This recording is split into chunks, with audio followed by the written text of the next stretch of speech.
Hey there, and welcome to the channel where you fly with me, Jonathan. If this is your first time on the channel, then just know that here we fly, investigate, and we learn everything that is aviation related. If you like aviation, then you're at the right place. On today's video, we're going to learn what the six-pack in aviation is, and we will quickly learn how to start the Cessna 152 the dirty way. Right now, we are currently at an airport called Goma International Airport, and it will be our base airport for this channel. It is located in the country of the Democratic Republic of Congo in Africa, in the province of North Kivu, in the city of Goma. Hence, it's called Goma International Airport, with its iconic Mount Nyiragongo on your screen. Also on your screen is the aircraft in question today, the Cessna 152. First introduced in 1977, over 7,500 of these little birds have been built. It's a single-engine, two-seater with fixed tricycle landing gear and a robust fuselage. The Cessna 152 is affordable, rugged, easy to maintain, and an absolute favorite among flight schools and private owners alike. Alright, let's get this video rolling and get into the cockpit. Welcome to the Cessna 152 cockpit. It's a basic aircraft, and that's why most aviation schools use it to train their pilots. So, the big question, what is the six-pack? No, they're not muscles, nor are they the six-pack energy drinks. You see, back in the old days, when pilots started learning how to fly aircraft and fixed-wing aircraft to be precise, they primarily did it visually using their eyesight. But as aviation grew and the complexity of aircraft went up, it was determined that simply flying with eyesight was not enough, especially when in near zero visibility. And so the six-pack gradually came to the rescue. It allowed low visibility flights to be operated in a safe and efficient manner, and control of the aircraft became more precise. So what are these six-packs? Let's see them. To the left is what I believe to be the most important of them all. 1. The Airspeed Indicator. As it's named, it measures the aircraft's horizontal velocity, or simply the speed. It's very important because it shows the aircraft's speed limitations, like the stall speed, which shows the minimum speed an aircraft can still fly without falling to the ground, the max flap speed, which shows the maximum speed not to exceed when using the flaps, the caution speed, usually in yellow on small aircraft, shows the aircraft's unstable speeds to fly at, and the max speed, which shows the maximum speed of the aircraft never to be exceeded. The speed indication can be in kilometers per hour, miles per hour, Mach number, which is measured using the speed of sound, and the most used in the world, the nautical miles per hour. Moving on to the right is number 2, the altimeter. It's a simple instrument, and as it says, it measures the altitude of the aircraft. It can be indicated in either kilometers, meters, but the most used is feet. Yes, someone's feet. It uses the standard air pressure to measure the aircraft's altitude using inches of mercury or hectopascals. But since Mother Nature is never stable, the standard pressure varies a lot, which may lead to bad measurements of the altitude. To fix this, the altimeter can adjust the pressure value to get the correct reading. This adjustment is called a QNH. Going down to the right side is 3, the vertical speed indicator. As the name says it, it measures the aircraft's vertical velocity. In simple terms, it shows how fast the aircraft is going up or down. It's indicated in either meters per second or commonly around the world in feet per minute. Yes, that mysterious person's feet again. Going to the bottom left, we get 4, the turn coordinator. This is the most complex of them all. It is not an easy instrument to understand, so please follow carefully. The turn coordinator shows the pilot 2 readings, the coordinator and the inclinometer. So let's start with the coordinator. The coordinator is displayed as a white aircraft at the top and shows 3 things. 1. The direction an aircraft is turning to. 2.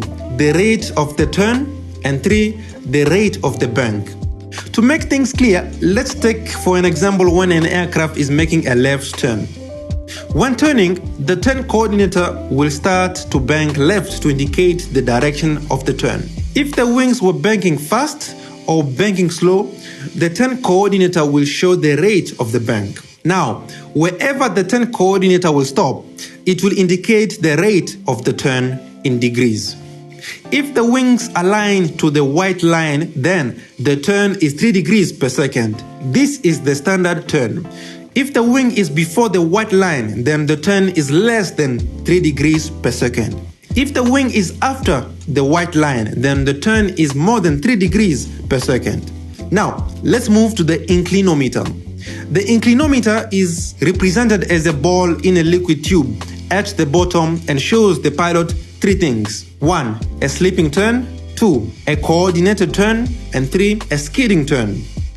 You see, when an aircraft is doing a turn, there are many forces that act on the aircraft.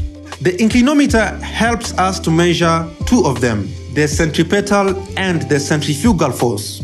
You see, on all turns, these 2 forces need to be balanced. When they are balanced, we say the turn is coordinated, and this is shown with the ball remaining in the middle. But when the 2 forces are not balanced, we get a slipping turn when the centripetal force is greater, and we get a skidding turn when the centrifugal force is greater. To make things clear, let's take for an example when an aircraft is making a left turn.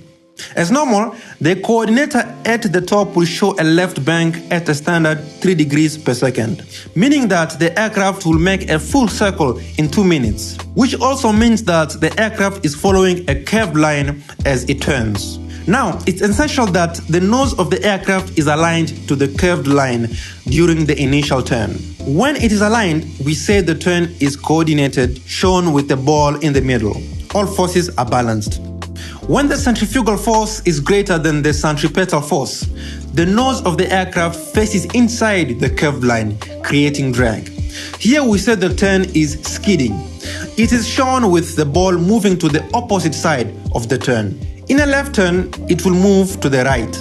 When the centripetal force is greater than the centrifugal force, the nose of the aircraft faces outside the curved line, also creating drag. Here we say the turn is slipping. It is shown with the ball moving to the side of the turn. In a left turn, it will move to the left.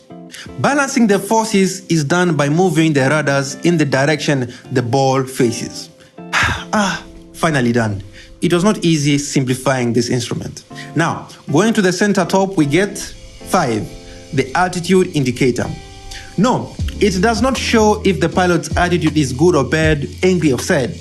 It shows the aircraft's horizontal and vertical situation with reference to Earth's horizon. In simple terms, it shows if the aircraft is pitching up or down or level, and if the aircraft is banking to the left, right or level.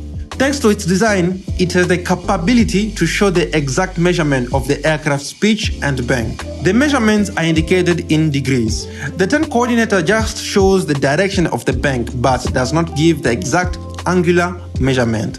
So finally, going to the bottom center, we get the last member of the pack. 6. The heading indicator. Another simple one, but to me the second most important of them all. It shows the aircraft's heading or direction. In short, it is the aircraft's second compass, which shows north, east, south and west using 360 degrees. It's very important for navigating an aircraft, especially if the pilot cannot do it visually. The downside is that it needs to be calibrated using a real compass on every flight. And there you have it, that's the Aviator's 6-pack. Some of you might be asking, then what about the other gauges we see on the Cessna 152? Well, you see, most of them depend on the aircraft's type. Some are just additional to the heading indicator, making navigation easier, like these 2 instruments. Some are there based on the engine type installed, some on the complexity of the aircraft, and some for communication with radio signals. But the only instrument that will always be present on all aircraft, regardless of class or complexity, are the 6-pack. Now, with the learning out of the way, let's start this Cessna 152 the dirty way. Let's first close this and open this small window. Now I will check the parking brakes. I will check the circuit breakers if they are in, and I will trim to takeoff position. Okay, fuel is already in, so battery is on. alternator on, and then the beacon light on as well. We have power now, so next we'll put the mixture to full reach, and I'm going to shout out of my small window to warn everyone near the aircraft to stay away. Clear prop! With that, we are clear. I will add about 5% to 10% of power so that the engine does not quit on me when I start the engine, since it's cold. Alright, magnetos to both. Let's look at the RPM gauge to see if it rises. Okay, start.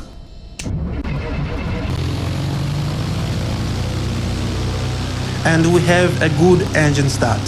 I can now close the windows and then turn on navigation lights. At the moment, the correct altimeter reading in hectopascals is a QNH of 1010. And there you go, you now know what the Aviator's 6-pack is and how to start the Cessna 152 the dirty way. But wait, we are not done. Watch part 2 of this video to learn more. Thanks so much for watching, and if you liked it, then please consider subscribing to the channel and hitting the like button. Until next time, bye.